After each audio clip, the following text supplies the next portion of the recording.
여러분 안녕하세요. 음악 감상가 비평 9번째 시간입니다. 지난 시간에 우리나라 전통악기의 음색과 특징에 대해서 공부했습니다. 그리고 전통악기 분류법이 많이 있었는데 아쿠아케범의 분류법, 증보문헌 비고의 분류법, 장사운 한국악기 대관의 분류법, 민족음악학적 분류법에 대해서 학습했습니다. 그 중에 여러분들이 알아야 할 것은 증보문헌비고의 분류법, 즉 재료에 의한 분류 정도만 기억하면 될 것 같습니다. 우리나라 전통악기가 쇠, 돌, 실, 대나무, 바가지, 흙, 가죽, 나무 등 어떤 재료에 의해서 만들어졌는지 알고 이 악기들이 현악기인지 관악기인지 다악기인지 구분하면 이 악기들이 어디에서 진동해서 소리가 나는지 알 수 있다고 생각이 듭니다. 악기의 몸에서 진동으로 소리가 나는지, 가죽이 진동해서 소리가 나는지, 줄이 진동해서 소리가 나는지, 공기를 진동해서 소리가 나는지 하나하나 생각해 보면 적용이 될 것 같습니다. 그래서 지난 시간에 그 학습 문제를 이번에 한번 풀어볼 건데요. 여러분들 지금 이 사진은 무엇일까요? 검은 겁니다. 이 검은 거를 보니까 이게 줄이 몇 줄일까요? 네, 맞습니다. 6줄입니다.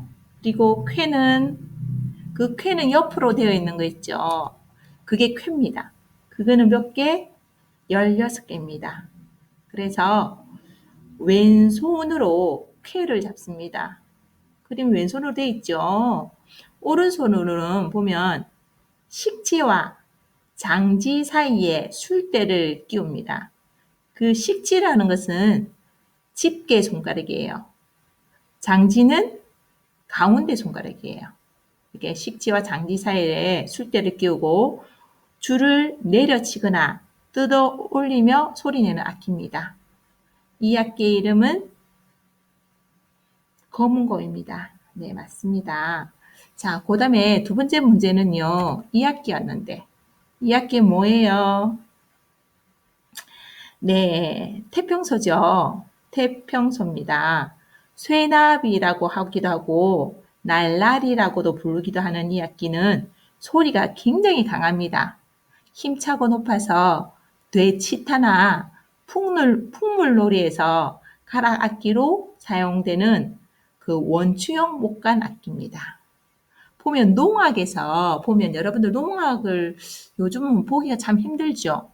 그 농악은 그 농업할 때, 그러니까 뭐 농작물을 할 때 어쨌든 농악을 좀 하는데요. 그 보면은 그 중에서 가락악기로 이 태평소만 가락악기고 다른 악기들은 전부 다 뭐 북, 장구, 그다음에 꽹과리 이런 건 다 리듬 악기죠. 그래서 유일하게 가락악기로 쓰이는 것이 이 쇠납, 날라리 이 악기 태평소라고 합니다. 자, 그 다음에 세 번째 문제는 이 악기에 대한 문제였습니다. 이 악기 이름 뭡니까? 네, 생황입니다. 이 생황은 화음을 낼 수 있는 관악기로 울림통 소의 길이가 서로 다른 대나무 관대를 여러 개 꽂아 두었습니다. 보세요. 사람의 입김을 불어넣어 그 옛날에 이 통 있죠. 통 밑에 이 통은 박통을 썼습니다. 박. 여러분들 박 보셨나요? 시장 가면 이거 볼 수 있는데 지금 좀 여러분들 박, 예, 흥부전, 놀부전 이런 거 보면 박을 탄다 하잖아요. 그죠? 그 박입니다. 이 박을 사용했는데 지금은 뭐 이제 재료가 여러 가지로 사용됩니다. 그리고 뭐 단소나 양금 같이 이중주 하는 것을 병주로 하거든요. 이 병주 또는 세악 합주에 사용되는 악기입니다. 유일하게 관악기는 한음밖에 못 내요. 그렇지만 이 생황은 화음을 낼 수 있는 악기입니다. 자, 다음 문제는 여러분들 이 그림은 김홍도의 무동이라는 작품입니다. 이 무동, 춤을 추는 소년이 있어요. 그죠? 그림에서 오른쪽에 있는 악기는 무슨 악기일까요? 오른쪽에 해금입니다. 그 다음에 오른쪽 옆에는요. 굉장히 관악기인데 옆으로 길고 굉장히 좀 두꺼워요. 그죠? 대나무가 굉장히 두껍습니다. 이 보면 이건 대금이죠. 그 다음에 그 옆에 두 사람은 같은 악기입니다. 무엇입니까? 보니까 피리 두 개. 그 옆에는 뭐예요? 장구. 그 다음에 왼쪽에 있는 그 악기는 북자고입니다. 이렇게 연주하는 형태를 뭐라고 합니까? 질문이 이런 연주 형태가 무엇일까요? 의 질문이었습니다. 이 연주 형태는 삼현육각입니다. 그죠? 삼현육각입니다. 자, 그 다음에 다음 문제는요. 뭘까요? 여러분들 1학년 때 감상도 하고 이 음악에 대해서 공부를 했잖아요. 아마 복습하는 의미로 한번 보세요. 뭘까요? 보니까 복장을 하고 그죠? 춤을 추는 것 같아요. 무슨 춤일까요? 처영무입니다. 네, 수제천이라는 그죠? 음악을 가지고 처영무의 반주 음악으로 수제천을 사용합니다. 자, 이것은 원래는 검은 탈을 쓰고 1인이 추던 춤이었습니다. 그런데 조선시대 세종 때 와서 오방초용으로 바뀌어서 청색, 백색, 홍색, 흑색, 황색, 오방색의 옷을 입고 무용수가 각기 초용의 탈을 쓰고 5방위로 벌려서서 춤을 추며 이때 반주음악으로 수제천을 사용한다고 선생님이 1학년 때 설명했는데 기억이 나나요? 그리고 이 5방향 옷을 상징하는데 동쪽은 무슨 색? 파란색, 서쪽은 흰색, 남쪽은 붉은색, 북쪽은 검은색, 중앙은 노란색이라고 했습니다. 그죠? 자, 이 5인이 이렇게 추는 정형적인 의식무용입니다. 자, 그 다음에 이 수제천을 연주할 때에 그 악기 연주 방식으로 연음 형식에 대해서 여러분들 공부했습니다. 기억나시나요? 네, 연음이란 계속되는 또는 연결하는 음이라는 뜻으로 박자가 느린 대풍류 양식에 특정적으로 나타나며 장단과 장단 사이를 분리하는 동시에 연결하는 역할도 합니다. 수제천에서 주요 가락을 담당을 누가 해요? 피리가 하는데 피리가 쉬는 동안에 대금이나 소금이나 해금 같은 이런 악기들이 그 가락을 이어서 연주하는 형식이라고 1학년 때 설명했는데 기억나나요? 자, 이번에도 여러분들 참 국악은 참 어렵죠? 예, 참 선생님도 이 국악을 수업할 때마다 공부를 해서 여러분들하고 같이 수업을 하거든요. 우리가 이제 한국 사람이고 우리나라 음악을 너무 모르면 좀 안 되겠죠. 그래서 여러분들 한국 음악에 또 우리나라 국악에 좀 관심을 가지고 또 기회가 되면 연주회도 한번 가보시고 좀 이렇게 관심을 가지면 아마 흥미가 생길 거라 생각합니다. 자, 오늘의 주제 베토벤의 합창교향곡입니다. 자, 여러분들 베토벤 합창교향곡은 그죠? 여러분들 우리 학교 특색 사업으로 하는 그런 글짓기를 위해서 이번 수업을 준비했는데요. 감상은 여러분들이 느끼는 점과 생각을 자유롭게 표현하는 것입니다. 뭐 아무런 이론적 배경 없이 감상하는 것보다 이론적인 배경을 알고 감상하면 더 많이 느끼고 더 많이 여러분들의 생각을 글로 표현할 수 있을 것입니다. 그래서 일단은 정해졌잖아요. 그죠? 주제가 베토벤의 합창교향곡. 그러면 이 주제어가 정해졌으면 이 주제에 대해서 공부를 해야 됩니다. 베토벤에 대해서 알고 그 다음에 합창교향곡에 대해서 알아야 됩니다. 그러면 교향곡이 무엇일까요? 교향곡은 그럼 어떻게 만들어졌을까요?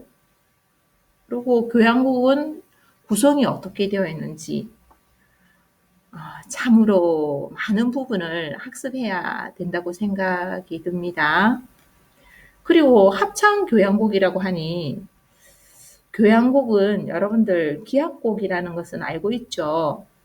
그런데 왜 합창이 들어갔는지 그러면 합창이 들어갔다면 이 합창의 구성은 어떻게 되는지 그러면 이 곡에서 기악과 합창만 나오는지 참 궁금하리라 생각됩니다.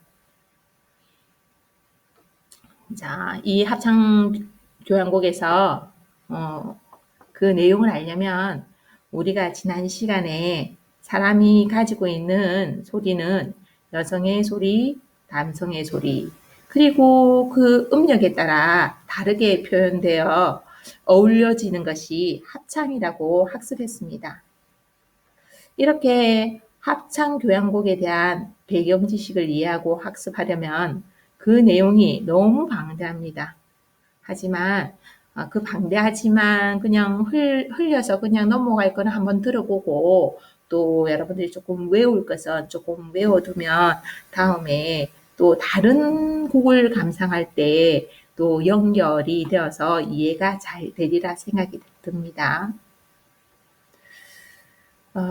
그럼 교향곡을 설명하기 위해서 또 기악곡 형식을 학습해야 됩니다.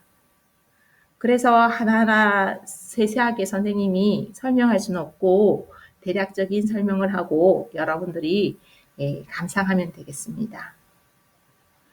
이 수업 영상에서는 합창교향곡 1악장, 2악장, 3악장, 4악장 전체가 1시간이 거의 넘습니다. 그래서 전체를 들어볼 시간이 없기 때문에 이번 시간에 합창교향곡을 감상하기 위한 이론 조금 하고 1악장만 감상하고요.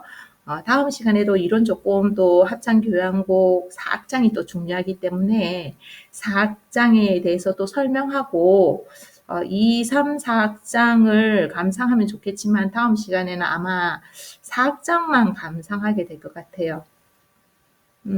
그래도 여러분들이 감상문을 써기 위해서는 이게 합창교향곡이니까 4악장은 꼭 들어봐야 되겠죠.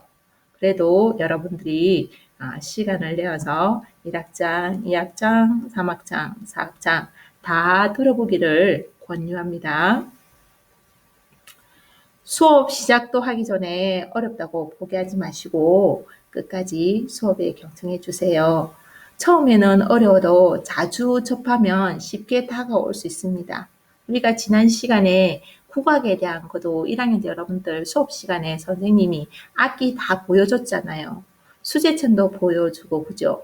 처영무도 보여주니까 이번에 또 만일에 이게 첫 시간이었으면 참 어려운 내용이거든요. 그런데 여러분들 1학년 때 조금 학습을 했기 때문에 아마 지난 시간에 그렇게 많이 어렵다고 생각할 수 있죠. 어렵습니다. 맞습니다. 어렵습니다. 그렇지만 자꾸 듣다 보면 쉬워지거든요.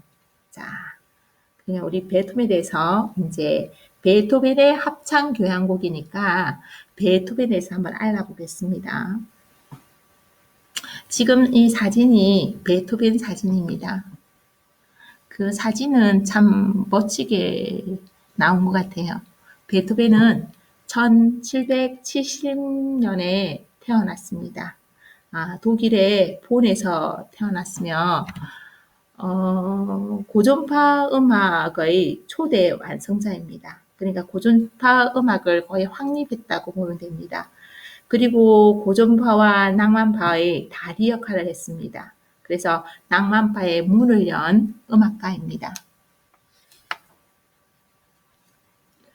그 베토벤은 고전파 시대에 거의 가장 뛰어난 작곡가였으며 피아니스트 혹은 즉흥 연주가였습니다. 그 하이든, 모차르트, 샬리에르의 영향 아래 작곡가로서 지위를 확고히 하여 점차 자신의 영역을 확립한 사람입니다. 이 베토벤은 13살 때 작곡을 시작했습니다.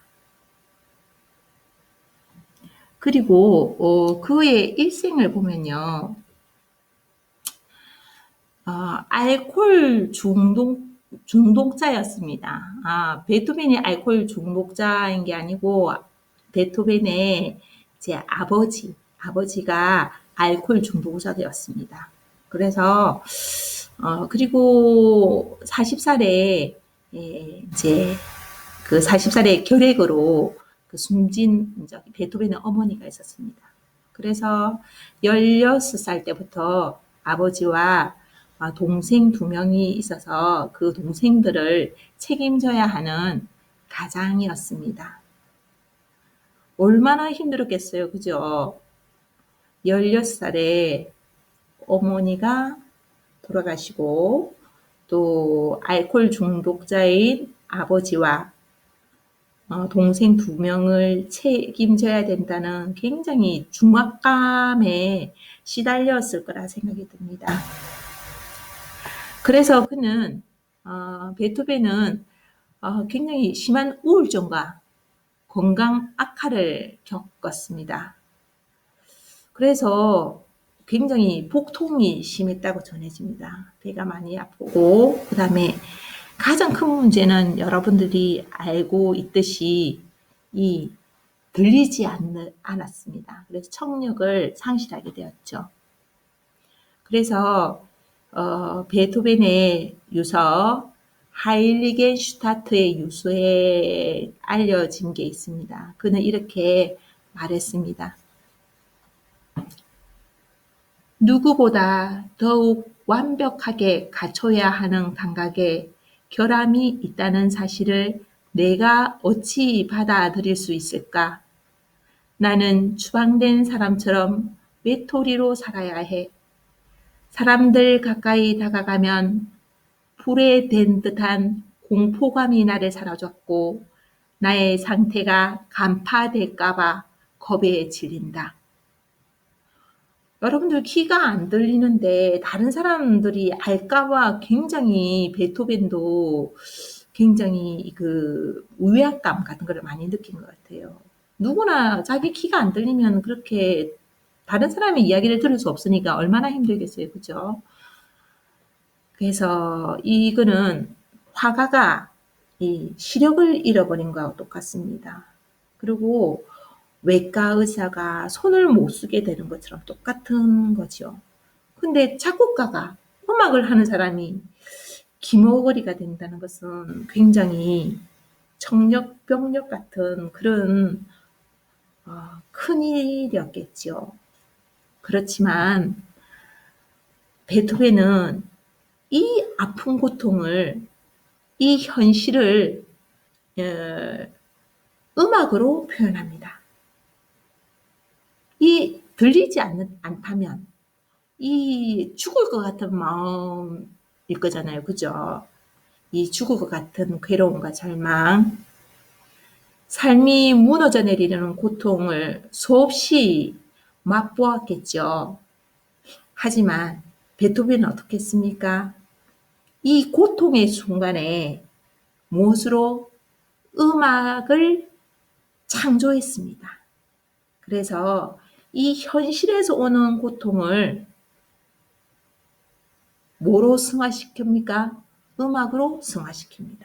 그 고통을 힘들다 힘들다 이렇게 하는 게 아니고 이 베토벤은 그 현실의 고통을 자기가 좋아하는 음악에다가 마음과 몸 전체를 쏟아붓는 거죠. 그래서 베토벤은 또 이렇게 이야기했습니다. 나를 붙잡아 둔 건 오로지 예술이야. 나의 내면에 들어있는 것을 모두 꺼내놓기 전에 세상을 떠난다는 것은 있을 수 없는 일로 여겨졌어. 그래서 이 비참한 삶을 견뎌냈지. 이렇게 그는 썼습니다. 그래서 자기 내면에 있는 음악적인 세계는 너무너무 많은데 청력을 잃었으니까 자기가 다 가지는 것을 다 못 꺼내놨다는 거죠.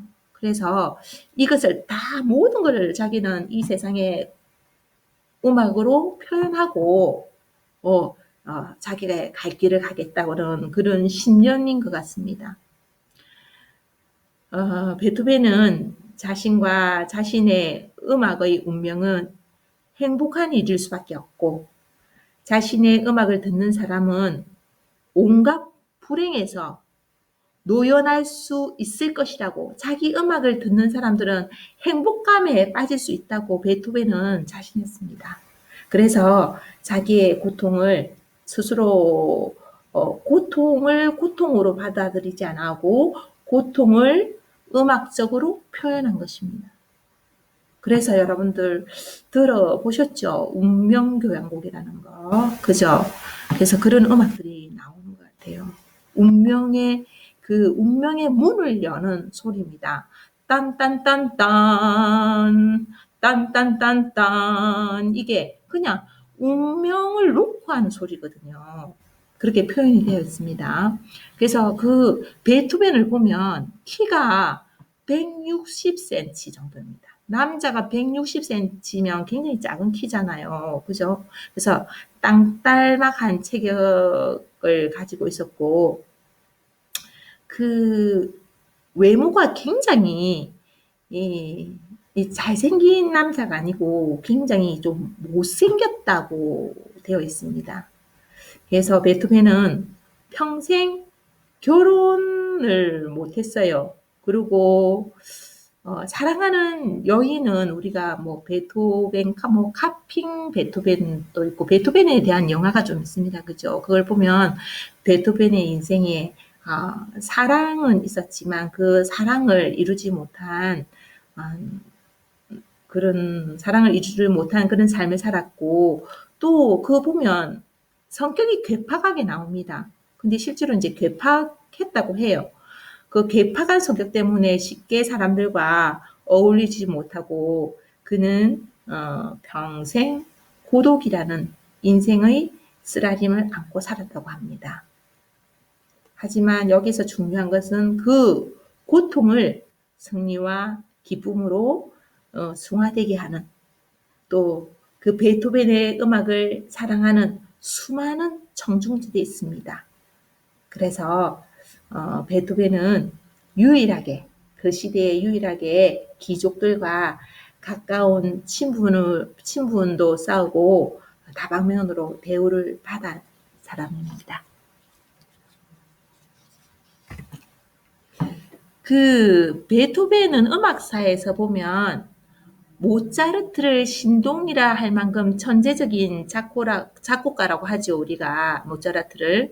근데 대중으로부터 존경받고 인기 있는 작곡가로는 베토벤을 말할 수 있습니다. 일반 대중이 선정하는 최고 인기곡은 항상 베토벤의 교향곡이 차지했습니다. 이는 아마 여러분들 우리가 이거 주제에 베토벤 합창교향곡 제4악장에 나오는 환희의 송가 있습니다. 이 보면 따라라라라라라 따라라라라라라 따라라라라라리라 따라리라라라라. 들어보셨죠? 아마 12월 마지막과 또 1월 초가 되면 항상 이 음악이 나옵니다. 사람들에게 희망을 주는 그런 메시지를 담은 음악이죠. 그래서 이 베토벤은 화려한 일생을 살지는 않았지만 음악가로서 또 자연인으로서 진짜 감내하기 어려운 고뇌와 절망이 있었지만 그 청력을 잃어버림으로써 그래서 그 운명과 우리가 이제 이겨내려는 끈질기 노력과 집념이 있었습니다. 그래서 무엇으로 그걸 승화시켰어요? 네, 음악으로. 오선지휘의 작곡으로 그의 인생을 작곡으로 완성했습니다. 그 보면 베토벤이 나는 운명의 멱살을 잡겠다. 운명은 절대로 나를 짓밟지 못할 것이다. 역경에 처했을 때 외쳤던 이 말은 베토벤의 작품에 그대로 나타나 있습니다. 그래서 베토벤의 음악에는 자신의 겪은 범인과 자신에게 주어진 운명을 승리로 이끌려는 의지가 표현되어 있고 베토벤의 음악을 들을 때 우리의 가슴과 혼을 뒤흔드는 격렬한 인간적인 감동을 느끼게 되는 것도 바로 이런 베토벤의 인생에서 나타나는 이유 아닐까요? 여러분들 참 보통 사람으로서는 참 이런 어려움 겪을 수 없죠. 그렇지만 사람은 누구나 다 존귀합니다. 우리나라의 그 이념이 홍익인간이잖아요. 홍익인간. 인간을 이롭게 한다. 네. 그 사람이 세상에서 제일 중요해요. 사람이 제일 중요한데 사람에서도 살아가는데 제일 중요한 게 뭡니까? 중요한 게 생명입니다. 이 생명이 그냥 없으면 아무것도 할 수 없는 거예요. 아무리 여러분들이 하는 일이 어렵고 또 공부가 어렵고 공부가 낙담될 때도 있죠. 그렇지만 그 공부가 또 인생의 전부가 아니거든요. 그래서 또 가정의 문제가 있을 수도 있고 아무튼 개개인에 따라 다 다른 환경에 있을 거예요, 여러분들. 그렇지만 여러분들 인생에 있어서 진정으로 우리가 생명이 정말 중요하고 이 생명이 없으면 아무것도 할 수 없습니다. 여러분들 이야기하잖아요. 돈과 명예가 진짜 중요하지만 건강이 없으면 모든 것을 잃는 거와 똑같다고 이야기합니다. 돈은 다시 벌면 되고 또 명예도 다시 열심히 자기가 바른 가치관을 가지고 회복하면 됩니다. 그렇지만 건강은 잃어버리면 회복도 되죠. 하지만 건강을 한번 잃어버리면 원래대로 참 이렇게 돌아오기가 참 힘들기 때문에 여러분들 항상 건강하기를 바라겠습니다. 자, 그 다음에 계속해서 수업 진행할게요. 자, 베토벤은 이제 음악적으로 좀 들어가면 소나타 형식을 완성했습니다. 이 소나타 형식을 완성하고 풍부한 악기를 사용하여 그 음악의 진수를 보여주어서 이 교향곡으로 그 음악을 최고도로 발달시킵니다. 아마 음악에서 최고의 완성은 우리 지난 시간에 오페라에 대해서도 배웠지만 이 교향곡과 오페라 두 개가 최고봉이 아닐까. 그 선생님 개인적으로는 최고봉이라 생각이 들거든요. 그러니까 우리가 굉장히 종합적인 거를 지금 다루고 있기 때문에 여러분들이 지금 초등학교 6학년, 중학교 3년, 또 고등학교 1학년 때 지금 2학년이잖아요. 굉장히 오랫동안 음악을 한 거를 다 종합해서 지금 여러분들이 이게 예, 음악 수업을 이렇게 여러분들 감상과 비평에 대한 이 과목을 여러분들 듣는다고 생각하면 됩니다. 그래서 이제 보면 주요 작품으로는 베토벤이 교향곡을 9개 작곡했습니다. 근데 여러분들 9개 중에서 이 이름이 있는 걸 못하는 표제 음악이라 하거든요. 이름이 있다 해서 표제 음악. 3번 영웅, 5번 운명, 6번 전원, 9번 합창 이렇게 돼 있지만 이 이름은 그냥 영웅 교향곡, 운명 교향곡, 전원 교향곡, 합창 교향곡이라고 합니다. 그럼 교향곡이 뭔지 또 설명해야 되겠죠. 나중에 선생님이 조금 이따 다시 또 설명하겠습니다. 그런데 베토벤이 소나타 형식을 완성시켰다 했는데 피아노 소나타가 있습니다. 보면 또 표제가 되는 게 굉장히 유명한 곡들이에요. 비창 소나타, 월강 소나타, 열정 소나타, 고별 소나타. 여러분들 이름만 알지만 아마 선율을 들어보면 저 영화에서 나오는 음악이네. 굉장히 베토벤 음악이 영화에 혹은 가요에 이렇게 삽입된 게 가끔 있거든요. 그래서 여러분들 전혀 나 이 음악 몰라가 아니고 아마 베토벤이 소나타, 피아노 소나타 많이 들어봤을 거라 생각이 듭니다. 피아노 소나타는요, 전체 32개가 있는데 보통 이렇게 유명한 이 4곡 정도는 여러분들 한번 시간이 되면 들어보기를 바랍니다.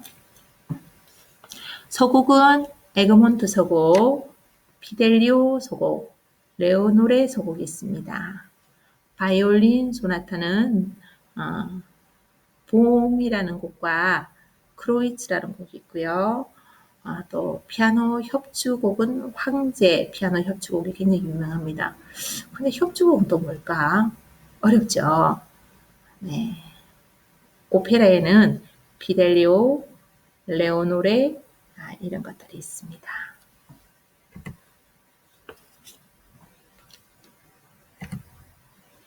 그러면 우리가 이제 교향곡을 알기 위해서 기악곡 형식의 교향곡도 기악곡에 속하거든요. 그러면 이 기악곡은 다악장 형식의 곡과 다악장 형식의 곡이 있습니다. 그러면 다악장은 무엇이고 다악장은 뭐냐? 다악장은요, 곡이 하나에 있는 것을 말합니다. 곡이 하나. 그럼 다악장은요, 여러 개 있는 거 말하겠죠? 맞습니다. 단악장은 곡이 하나, 다악장은 여러 개 있습니다. 근데 여기 보면 즉흥곡, 야상곡, 환상곡, 전주곡, 연습곡, 발라드, 광시곡, 서곡, 교향시. 이게 단악장인데 이게 무슨 뜻인지 너무 어렵죠? 하나하나 다 알기 어렵습니다. 근데 그냥 이런 곡들은 곡이 하나라고만 생각하세요. 선생님이 여기 대해서 간단하게 설명할 건데 이건 그냥 듣고 이렇구나 이렇게 생각하면 됩니다. 근데 이런 곡들은 곡이 여러 개가 아니고 하나라고만 생각하고 이런 이름이 지어졌구나 이렇게 생각하면 됩니다. 아니면 여러분들 머리 아프겠죠? 자, 그냥 가볍게 그냥 단악장은 즉흥곡, 야상곡, 환상곡, 전주곡, 연습곡, 발라드, 광시곡, 서곡, 교향시가 있다는 거 정도만 알아두세요. 자, 교향곡은 임프롬프트라고 합니다. 근데 이거는 자유로운 형식으로 악상이 경쾌하고 즉흥적인 곡입니다. 야상곡은 녹턴이라고 합니다. 야상곡 녹턴은 밤의 음악이란 뜻입니다. 야상곡은 서정적이고 자유스러운 형식으로 이루어져 있습니다. 환상곡은 판타지라고 합니다. 자, 정해진 형식 없이 자유롭게 환상적인 악상을 펼쳐나가는 악곡입니다. 전주곡은 프렐류드로 합니다. 서곡처럼 오페라, 오라토리오, 모음곡 등으로 처음 시작하는 곡으로 쓰이거나 연주회를 위해 독립된 기악곡으로 쓰이기도 합니다. 연습곡은 에튜드라고 하는데 원래는 악기의 연습을 위한 곡을 말했으나 낭만파 시대부터 독립된 악상을 자유롭게 나타냅니다. 발라드는 때로 발라드라고 발음합니다. 시적이고 서사적인 분위기의 곡으로 극적인 면이 강조되는 곡이고 쇼팽이나 브라함스 등의 피아노 곡으로 많이 작곡되어져 있습니다. 그 다음에 광시곡은 랩소디라고 하는데 민요나 민족적 특색을 강조한 악곡으로 자유로운 형식의 빠르기나 분위기의 변화가 많은 곡을 말합니다. 보통 연주자들이 화려한 기교를 낼 수 있도록 작곡된 곡입니다. 서곡은 들어보셨죠? 뭐 할 때 들어봤습니까? 오버추어라고 하는데 여러분 오페라 할 때 들어봤잖아요. 그죠? 이 오페라 막이 오르기 전에 연주되는 곡이나 독립된 형태의 악곡도 많이 있습니다. 자, 교향시는 심포닉 폼이라고 되어 있습니다. 교향시는 자, 자유로운 형식의 단악장 곡으로 시적이고 표제 음악적인 내용으로 되어 있습니다. 자, 선생님이 지금 이야기한 곡은요, 몇 개의 곡이 아니고 하나의 곡을 이야기합니다. 단악장 형식의 기악곡은 즉흥곡, 야상곡, 환상곡, 전주곡, 연습곡, 발라드, 광시곡, 서곡, 교향시가 있습니다. 그냥 이름 정도만 이렇게 알면 될 것 같아요. 내용은 이제 점점 여러분들이 이제 성인이 되고 더 커서 또 어른이 되고 클래식에 관심을 가지게 되면 자연스럽게 또 공부가 되지 않을까 그런 생각이 듭니다. 자, 그러면 다악장 형식의 기악곡은 어떤 게 있을까요? 소나타 들어봤는데, 그죠? 소나타. 모음곡, 교향곡 들어봤죠? 협주곡, 실내악이 있습니다.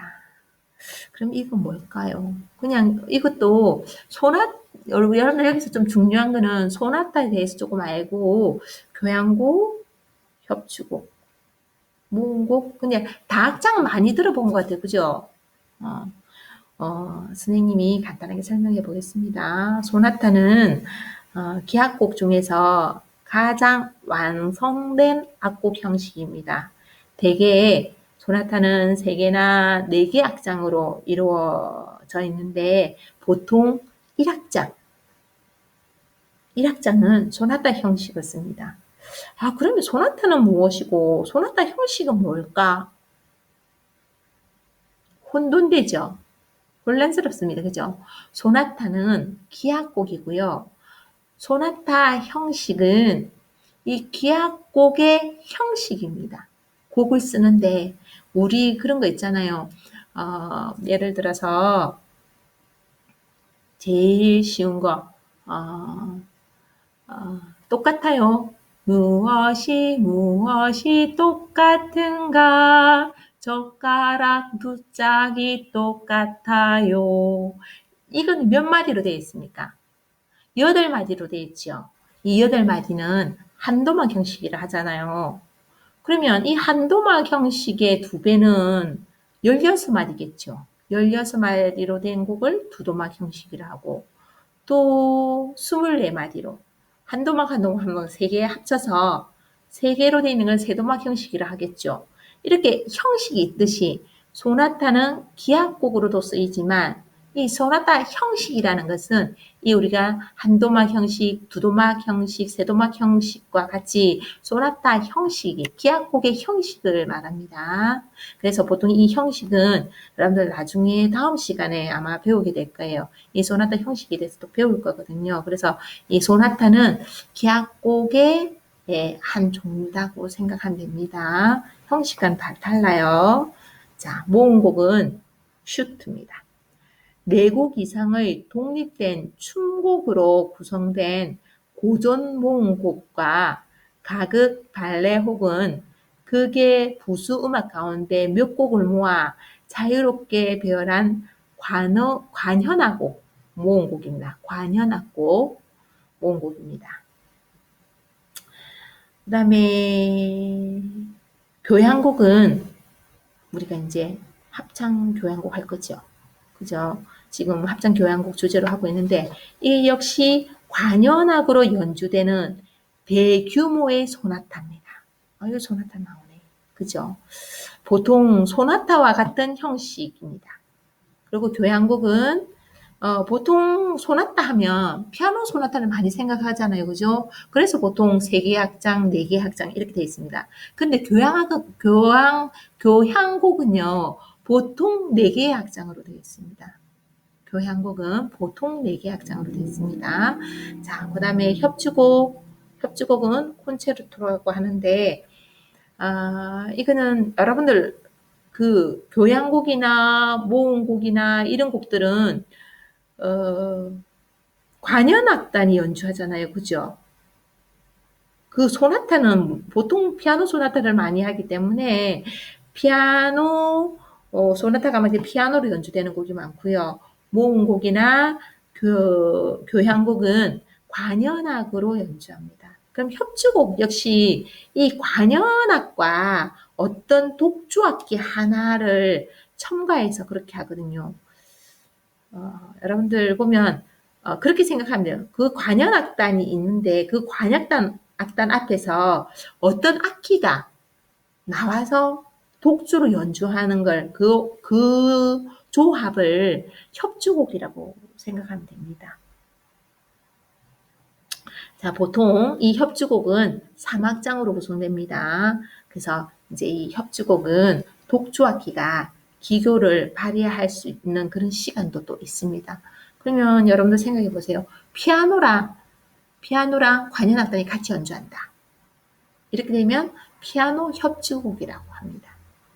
그 다음에 바이올린과 그 관현악단이 같이 연주할 경우에는 바이올린 협주곡이라고 할 수 있겠죠. 자, 실내악은 챔버 뮤직이라 하는데, 이거는 여러분들이 그냥, 관현악단에 조금 실내악이니까, 그죠? 좀 좁은 공간에서 하겠죠. 그래서 몇 사람이 연주하는 중주나 합주곡을 이야기하거든요. 그래서 여러분들은 조금, 교향악보다는 조금 작은, 구성으로 되어 있다고 생각하면 됩니다. 챔버 뮤직 실내악입니다. 자, 다악장 형식은 곡이 하나가 아니고 뭐 3개, 4개, 뭐 5개 이렇게 여러 개의 곡으로 모여진 게 다악장 형식의 기악곡입니다. 여기에 속하는 것은 소나타, 모음곡, 교향곡, 협주곡, 실내악이 되겠습니다. 여러분들 좀 긴 시간을 지금 수업한 것 같아요. 그죠? 그래서 선생님이 조금은 신경이 쓰입니다. 여러분들 너무 피곤할까봐. 이제는 1악장 이게요, 좀 길어요. 약 한 15분 정도의 감상을 하거든요. 전체가 1시간 넘는 곡이라 지휘자에 따라서 조금 빨리 가더라도 뭐 1시간, 또 길게 가면 1시간 10분, 뭐 이렇게 더 이상 곡이 길게 갈 수가 있어요. 지휘자에 따라 조금 다를 수 있지만. 그래서, 이 곡을 여러분들 듣다가, 그만 들을 수도 있겠죠. 다음 시간 또 수업해야 되니까. 어쨌든 선생님이 어찌 1학장까지 여러분들 듣고 선생님 조금 조심스러운 게 있는데요. 유튜브 감상은 이렇게 되어 있잖아요. 근데 여러분들 알다시피 유튜브 이렇게 올리니까 이게 삭제되는 경우가 있어서 사실 굉장히 조금 또 삭제될까 봐 좀 걱정됩니다. 만일에 삭제되면 이 앞부분까지 선생님이 잘라서 다시 올릴 거거든요. 그래서 여러분들이 여기 주소 메모해 놨다가 여기에도 그대로 감상하면 됩니다. 그리고 유튜브 선생님이 보니까 계속 광고가 나와서 이 어떻게 할 수 있는 방법을 선생님이 뭐 유튜브 찍는 사람도 아니고 그래서 굉장히 좀 어렵습니다. 어려운데 여러분들이 뭐 광고가 좀 나오고 하더라도 또 선생님이 뭐 넘기겠지만 좀 감상하는데 불편이 있더라도 감상해 주시고 싫으면 뭐 끄고 여러분들이 원하는 합창교향곡 검색하면 뭐 얼마든지 있으니까 그렇게 어쨌든 이 1학장 듣는 동안에 광고가 안 나오기를 바라는 마음으로 그렇게 예, 바라는 마음으로 이 음악 감상하겠습니다. 그리고 이 1학장 감상하고 오늘 수업은 이것으로 마치려고 합니다. 자, 한번 감상해 볼까요?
1학장이 마쳤습니다. 오늘은 수업 이것으로 마치겠습니다.